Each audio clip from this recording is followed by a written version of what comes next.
Well, thank you very much for staying with us on the AM show. And now we get into the newspapers. This morning we have the Daily Graphic, the Daily Guide, the Finder newspaper, Economy Times as well. And we'll be getting into them together with Executive Director, Parliamentary Network Africa, Sammy Obeng. But before I go to Mr. Obeng, my guest for the morning, this segment is brought to you by Endpoint Homeopathic Clinic. Now, your health is your wealth. And if you're a man, if you have prostate issues, they could really mess you up. You want to be checking on your prostate. If you're a woman, fertility is crucial to you, especially in our part of the world where you understand what I mean. So if you have concerns about any of these issues, you should make tracks to Endpoint Homeopathic Clinic, because guess what? They're offering you prostate screening for free if you're a man. And if you're a woman, fertility screening also gratis for free. Here's where you can locate them. They can be found here in Accra at Spintex, opposite the Shell signboard. There's also Kumasi, Kronomabwe here behind the Angel Educational Complex. There's Takrade Anaji State, Tema Community 22, Techiman Hanswa, and Esiama in Zama. The numbers you can reach them on 0244 867 068 or 0274 234 321. Endpoint Homeopathic Clinic, the end to chronic disease. But only the commencement of the news review. Mr. Obeng, a very good morning to you. Hello, Sammy Obeng. All right. His feed has a bit of a problem, connectivity issues. I shall commence, and when we have Sammy Obeng, I'll rope him in. But I'd like to find out from you. There's been a lot of talk about two major matters. I want to find out what your thoughts are on them. Shoot them to us via the live stream. One, Cecilia Abnadapa and everything that has happened with her and in between. No judgment, because we do not know what the facts of the matter are. Now, there's been talk about some funeral and donations that could have been made. There's also been talk on the other end about how she could have accumulated such wealth. There's been talk about her husband, who is an architect of long standing, and there's been talk about she herself and the work she does. But per her salary and everything else that we know, could she have made those sums of money? A lot to discourse on, but you out there, what do you think? What is your take on this matter? And then again, the budget statement or the mid-year budget review, we've expected it. There's been a lot of back and forth. We expected it today, then it was pushed to Thursday, the 27th. It was brought back yesterday as of sometime around midday, back to today. And now we're hearing it's coming to us next week, Monday, at the close of the month. How confident are you in our economic system, our financial system, and everything that is happening? Two questions for you this morning. You can shoot me a message, and I'll be sure to read it. Just season your messages. Mr. Obeng, a very good morning to you. Let's try this one more time. Can you hear me? Sammy Obeng, can you hear me? And if you can, please unmute. All right. So we'll start with the news review and get Sammy Obeng aboard. The Daily Graphic is where we start. OSP grills Cecilia Dapa. I always, when I find this word grill, whichever person is involved, I don't know why I think of tilapia. But anyway, I don't know why we're also so fond of using a grill. I mean, we could question. It's okay. OSP grills Cecilia Dapa. Media budget review, collaborate for quick economic rebound. Uforiata to private sector.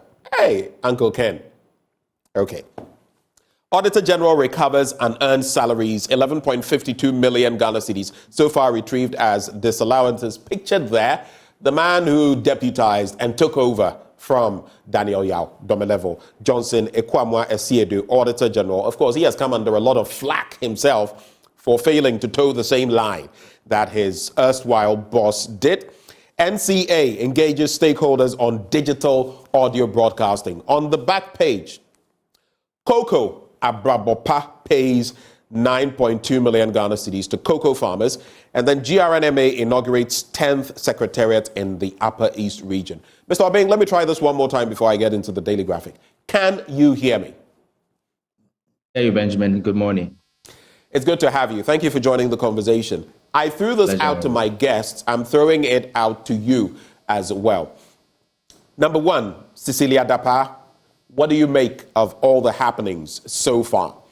Number two, the mid-year budget review. and the delays. What do you make of them? And number 3, maybe, there is this post on Facebook, Joy News on Facebook, and this morning we ask, have you lost hope in Ghana? Or have you found hope again in Ghana? What are your reflections? Quick ones, and we get into the papers. Maybe I start from the last one, whether I've lost hope in Ghana or found hope in Ghana. I mean, it is easy to, feel a sense of despair and probably feel like losing hope in all the things that goes on in our country many times. But that's all we've got. Ghana is all we've got, and we cannot afford to lose hope in it. Losing hope is throwing our hands in despair and allowing whatever it is that is making us lose hope take over and destroy the country we love so much. So we cannot lose hope. We just have to continuously motivate ourselves, encourage ourselves to still keep the torch burning. And indeed, those who perhaps give us reason to want to lose hope in our country, to put their feet to the fire so that we can salvage our country from whatever situation that gets us wanting to lose hope, whether it is people who are wrecking the nation, it's people who are doing illegal business, whether it's people who are destroying our environment, or perhaps people of the political class who are not, serving as they are supposed to serve. Now, certainly the issue regarding Madame Cecilia Dapai is very, very worrying. And like you rightly indicated, the facts of the matter are not all, clear now, but it is important that the necessary agencies are looking into it. It is important that, civil society organizations that are focused on anti-corruption and those of you in the media and all Ghanaians are speaking about it. It is important that, we are condemning the very fact that in a time like this, when Ghana is grappling with so many economic situations, we can have, people in our country who are hoarding money. It is important that we are recognizing that this is not an isolated situation. There may be many, many more instances of that in the homes of many other people. And perhaps this may serve as the turnaround moment that may have us, having a good conversation about this matter and ensuring that people who perhaps are telling us to do that, are preaching to us in a different way, but practicing something completely different, will be held to accountability. Media review, well, we look forward to it coming up. Would have wished that in a critical moment like this, it would have been earlier, but well, certainly better late than never. Better late than never. Let's get into the papers then. And so starting with a story about the Auditor General who has recovered unearned salaries to the tune of 11.52 million Ghana cedis. A special account at the Bank of Ghana belonging to the Auditor General to receive disallowed unearned salaries and allowances has accrued more than 11.52 million Ghana cedis as at the end of last month. Of the amount, 10 million Ghana cedis from the account known as the Auditor General's Recoveries Account, set up in June last year, has been transferred into the consolidated fund. Now, the money is part of expenditure disallowances with regard to unearned salaries and other recoveries reported to Parliament through different Auditors General reports. Now, the Auditor General, Johnson Ekwamwa-Asiedu, who made this known to the Daily Graphic in an exclusive interview in Accra, stated that the specialized account was established purposely to safeguard the public purse by tracking in real time the progress of recoveries made through expenditure disallowances. Now, until June last year, the Auditor General's recommendations for recoveries of unearned salaries had always been directed into the Controller and Accountant General's suspense accounts, that is the CACSA. However, the CACSA could not provide real-time information on those recoveries, making the effort of enforcing the rules on surcharging and disallowances to appear to be yielding less than positive results. And so that is what he said. This explained the new account that was created. Sami, so this Auditor General has got a lot of flack, especially on the back of the circumstances in which his boss was ousted and he took over. And he was seen not to be following the trend of Daniel Yao Domelevo. Does this encourage you concerning the work of Johnson Ekwamwa-Asiedu, the Auditor General? Hello, Sami. All right, the connection is still poor. Maybe we'll try to reach him on phone so we can have a fluid conversation. Let's head now to page 13. Two major stories there that I'd like to take a quick look at. On page 12, though, there is COVID-19 vaccination coverage in Volta region, the lowest. I thought I should highlight that as well. Our brothers and sisters in the Volta region. Now, the Volta region has the lowest number of people fully vaccinated against COVID-19 in Ghana. As of June 6 this year, only 402,163 people out of the 1,387,537 targeted population were fully jabbed against the virus. Now, the fully vaccinated people constitute only 40.6% of the targeted population. So we're encouraging you to go out and get your vaccines. I have taken both shots. I have taken 2 booster shots, and I am fit as a fiddle. So just go get your shot and don't succumb to any myths, or what do they even call those ones? The term just escapes me. Those naysayers, conspiracy theorists, that's what I'm looking for. Conspiracy theorists, yeah? There are so many conspiracies going around, but your health is paramount, so focus on that. So now on page 13, Media Budget Review, collaborate for quick economic rebound, Oforiatta to private sector. And the Minister of Finance, Ken Oforiatta, has assured the business community that the economy is bouncing back and called for its collaboration to make that happen within the shortest possible time. Let me just pause here. Uncle Ken, we understand. In your position, you have to be optimistic. We are optimistic with you, though these are very pessimistic times. We could easily slip down that slope into pessimism. We're refusing that. But let's not get ahead of ourselves. Let's not put the cart before the horse. A lot of the time, you have sounded too optimistic that it has sounded more like fabrication than reality, okay? So let's face our reality while we add, dollops, garnishing of optimism. It works. But when you sound more optimistic than even the forecasts per the World Bank, the IMF, your own forecasts, that's where we have a bit of a problem, because then it appears you're merely throwing dust into the eyes of people. But anyway, he stated that the country was gradually coming out of its economic challenges, which resulted from the COVID-19 pandemic. Wow, how COVID-19 has been flogged, huh? And was finding its way back on track, a feat that would have a positive impact on the private sector. The finance minister was speaking at a meeting with the business community in Accra yesterday ahead of the mid-year budget review to solicit their inputs to revise this year's budget. And again, Mr. Oforiatta, the back and forth, the go and come on the back of this mid-year budget review. I know the speaker made mention of the fact that you can't push it too far because of the recess for Parliament and enough time to do the work that has to be done, especially if, for example, you choose to introduce new taxes, which, by the way, some have said is not even something you should be contemplating. But this back and forth doesn't speak well. I mean, it's going to come off today. It's not going to come off. It's coming back on today. Now it's going to the end of the month. Just get it sorted, yeah?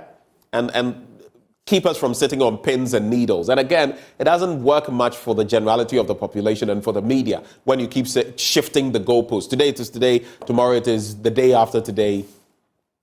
Anyway, and when we hosted in that business roundtable engagement, the business community, the AGI, GUTA, the Chamber of Commerce, etc., the rhetoric you're spewing here is not what they were spewing. So maybe, Mr. Finance Minister, you should be jaw-jawing more with that community. OSP grills Cecilia Dapa, and the Office of the Special Prosecutor yesterday arrested and interrogated the immediate past Minister of Sanitation and Water Resources, Cecilia Dapa, over, quote, suspected corruption and corruption-related offences regarding large amounts of money and other valuable items reportedly stolen from her residence. We can talk about the $1 million, 300,000 euros, a large sum of Ghana cedis and other valuable items allegedly stolen from her house by her house helps. Now, a statement signed by the special prosecutor, Kisia Jabing, said the former minister was arrested yesterday at exactly 11:55 a.m. and, quote, questioned by authorized officers of the OSP. Now, later in the day, operatives of the Office of the Special Prosecutor visited the home of the former minister as part of the investigative process. I'm sure many of you have followed the story. There's no need to do overkill on that story. There's also ECOWAS meeting, the middle spread of the Daily Graphic newspaper. ECOWAS meeting on trafficking in persons underway in Accra. NDC commemorates 11th anniversary of former President Tata Mills. African countries must come up with sustainable energy plans. Professor Dampare said so. Let me see whether I can catch a brief glimpse of anything on the international front. So yes, there are 19 to contest Gabon presidential election, 19 of them. And then Nigerian ex-governor's lawyer to pay $36 million. A London court on Monday ordered an ex-lawyer of former Nigerian state governor James Ibori to pay around $36 million for helping hide funds gained illegally. Ibori's former lawyer, Badresh Gohil, was convicted in 2010 of 13 counts of money laundering and other offenses linked to his role in helping Ibori. He who has ears, let him hear. Ghanaians, you know, when these issues come up, whether it's the 260 or 250K that supposedly a presidential staffer had somewhere, whatever, that issue is still up in the air, or Cecilia Dapa's issue, I'm sure, like someone sent me a message yesterday, if we went into the houses of many of these members of parliament, ministers, past and present, and maybe even the current leadership and the past leadership, I'm talking about the executive at the very top, it would be staggering. Maybe we wouldn't even have had need to go to the IMF with the sort of money that the political elite, politically exposed people wield in this country. And I'm sure if we wanted to do an analysis, conduct an analysis, and find out how they came by such sums of money, in Kebeya Fekeke in this country, you would have people running helter-skelter like headless chickens. And yet we keep talking about the ordinary taxpayer and heaping on taxes, tax upon tax. Mr. President, if you're watching this morning, or if any member of your executive is watching, I want to ask, why do we still have the COVID-19 levy? What is it doing there? Especially when the WHO has said that this pandemic, literally, not virtually, literally, is over. It's lingering. It's something that we must keep, just like the flu in like the UK and other places, we must keep trying to forestall. But why do we still have the COVID-19 levy? Why is your administration still taxing sanitary products and determining them to be a luxury? Why? Anyway. There's also Russia can replace Ukraine grain to Africa. That's according to Putin. Okay, Mr. Putin, I guess I could smile Sovietly on that one. Whether Africa will be receiving that with open arms, there is another question. And it's interesting that Putin never made it for that event in South Africa. Any fear in there? I don't know. The Daily Guide newspaper, our lead NPP to make history. That's according to Dr. Mahmoud Baumia. NPP flag bearers received delegates album Wednesday. Cecilia Dapa arrested over $1 million cash scandal. Economy expected to show positive stabilization signs. And NDC marks Atta Mills passing. Our lead NPP to make history. Haven't you made that already, Dr. Vice President? I don't know which history you're referring to. Let's get into page 3. So, Vice President Dr. Mahmoud Baumia has expressed optimism that he will lead the NPP to win the 2024 elections and make history as the only political party to win 3 consecutive elections in the Fourth Republic. Interacting with delegates of the ruling party and other supporters of the NPP in the Takoradi constituency, Dr. Baumia remarked, "It is possible to break the 8." He therefore rejected claims that the NPP had no message to convince the electorate going into the 2024 general election. But I'm just asking, though, humor me. What is the message of the MPP? Are they going to sell to us free SHS one more time? Digitalization, your babies are going to get the Ghana card.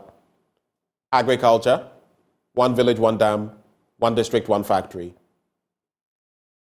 A buoyant economy. Corruption being tackled.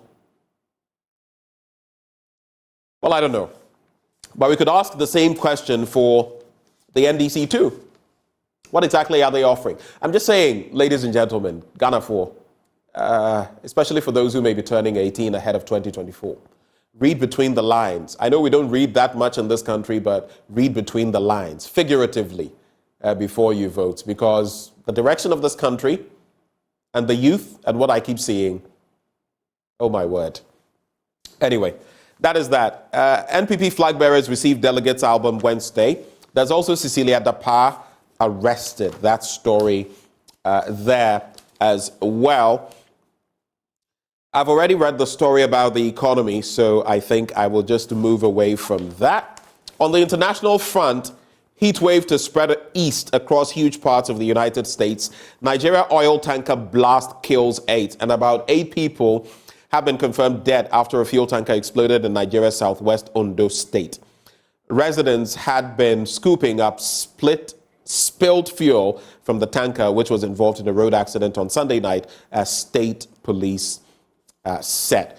There's also Algeria wildfires, 15 killed and thousands evacuated. That's the story there. Samuel Bing, can you hear me now?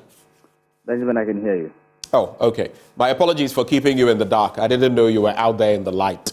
Any thoughts on some of the matters? That is, if you've heard anything. If not, I can reiterate. Oh, well, I think I had any thoughts on any of the matters I've raised so far? First of all, it's quite interesting your state of despondency this morning. It's not unusual to have many Ghanaians feeling the way you're feeling about many of the issues going on in our country, and it is worrying when people will have to come to that particular state. And you are right about how, in a situation we find ourselves now, even a date on matters relating to media review, seem to be tossed here and there. It's now becoming even an issue of, when Parliament wants it done versus when the executive wants it done, especially with a Parliament that has just a few days to rise, high expectations on the media review and what it must contain and what it must, the kind of relief or the kind of relief basically that it must bring to the business community, the international community, the people of Ghana and what have you. So it is worrying to be hearing these kinds of things, and we just hope that Parliament will stick to the schedule for this week, and we would have the media review bit going through. While it goes through, we know that yes, per the IMF arrangement, the government will certainly have to raise a lot of revenue to be able to bridge the gap between its revenue and expenditure. But, just like the business community have said, government should be listening, to industry players. We're having too many instances where a government policy is rolled out, a government announcement is made, and you find industry players within the space. Sometimes agriculture, you find the peasant farmers, you find farmers associations. Sometimes energy, you find the organizations within the energy sector. Sometimes finance and economy, you find the people within the space saying we were not consulted enough. Our views were not taken into consideration enough. And these things are quite worrying because, you need everybody to come on board to be able to deliver on these things. You spoke also about the Auditor General and the recent announcement, that had been made. For me, we want to see more of these, but also we want to see them being showcased in a way that brings back the confidence in that institution that a few years ago, people had so much confidence, in an institution that will not only, announce the things that have gone wrong in various ministries, departments, and agencies, but one that is taking steps to surcharge, to recover, to disallow and what have you, according to the powers that is got, in the laws that we have. I think that's the issue relating to Madam Siyadapa, like you said, it's been spoken about, extensively, and I would not want to go into that any longer, except to say that, like you cited the example of some previous instances where we're told about some people within the presidential staff space, who had lots of cash, and yet, it looked like the issue died a natural death. Right. We certainly would be seen as a country that is, joking, really, if in such a crisis situation we allow such a story also to die a natural death. Well, I did ask for your comments, and for those of you on social media, Musa Abattoir says, President Akufo-Addo has already cleared Cecilia Dapa, so what is the special prosecutor worrying himself about? At least Martin Amidou had told the world that you cannot conduct a proper investigation under the president. That's how you feel. Hudu Abubakar Sadiq says, good morning, Ben. Watching you live from Edra, Sechedumasi in the Ashanti region. My take on this, Madam Dapa's issue, is that the president should stay out of it for the OSP to do his work. Just to wrap, Samuel Bing, and it's unfortunate that today we couldn't have enough time with you on the back of the internet challenges, but banks record 51.4% growth in half-year profit. It's not all doom and gloom. There are some positives, though, of course, we know where they're coming from. But the banking sector's profitability improved in the first half of 2023 as banks' profit after tax stood at 4.3 billion, up from 2.8 billion Ghana cedis. This represents a 51.4% increment. But my concern, Bank of Ghana increases policy rate to 30%, and you know what that could mean for the lending rate. Though, in fact, the Finder newspaper adds that banks record 4.3 billion profit in first half of 2023, while average lending rates fall to 31.5%. I hope they keep falling. Yeah, if you're on a facility, you will understand what I mean.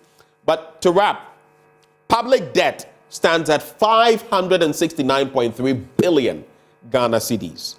Government cautioned against relying on treasury bills for long-term development financing, and government records 1.8% deficit for first 5 months of 2023. Final words, Sammy, and we're out.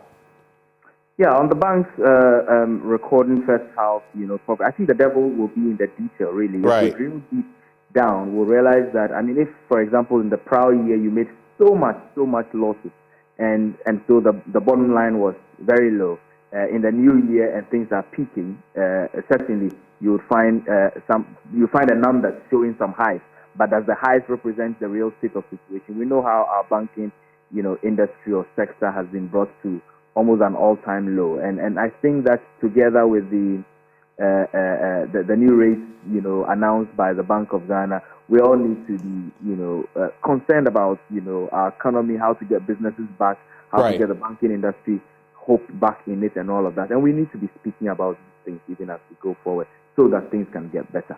Those who need to work also need to work hard for the people of Ghana who have reposed our confidence in them. Samuel Bing, thank you so much for joining us this morning. And my apologies that we couldn't do more on the back of the challenges. I wish you the best of the day, sir. Samuel Bing is Executive Director, Parliamentary Network Africa. He joined us for the news review. A few requests you've sent me right before we acknowledge Endpoint Homeopathic and go to sports. This one says, good morning, Multimedia, the champion station. Kindly wish Joyce Tete, a.k.a. Dede, who lives at Abekan National Health Insurance and works with Snappy Co. North Industrial Area, a happy 36th birthday. That message coming through from George Daniel. Happy birthday to you, Joyce Tete, a.k.a. Dede. This one also says, help me extend our appreciation to Mr. Amwako Ofori Isaac, the director of Ike City Limited, entrepreneur and philanthropist, for the recognition done the 1st Infantry Battalion for his extraordinary contribution and exemplary support to the Ghana Armed Forces. That's from Kwame Apia Kubi to you, Mr. Amwako Ofori Isaac. And finally, from your dear husband, Overseer Kwabena Akrofi of Asempa FM, Mrs. Florence Amma Akrofi. A very happy birthday to you. And if you're celebrating your birthday today, happy birthday to you as well. This segment brought to you always by Endpoint Homeopathic Clinic. They're offering free prostate screening if you're a man, free fertility screening if you're a woman. Locate them here in Accra at Spintex opposite the Shell signboard, Kumasi Kronoma here behind the Angel Educational Complex, Takrade Anaji State, Tema Community 22, Techiman Hanso and Esiama and Zima. You can call them on 0244-867-068 or 0274-234-321. Endpoint Homeopathic Clinic, the end to chronic disease. Bringing us to the start of sports. And yesterday, Muftau Nabila Abdullahi told me, what is this you're saying about Messi? Who says I'm going to be talking about him? Well, today he has a lot in store for you. Just stay. That is up next.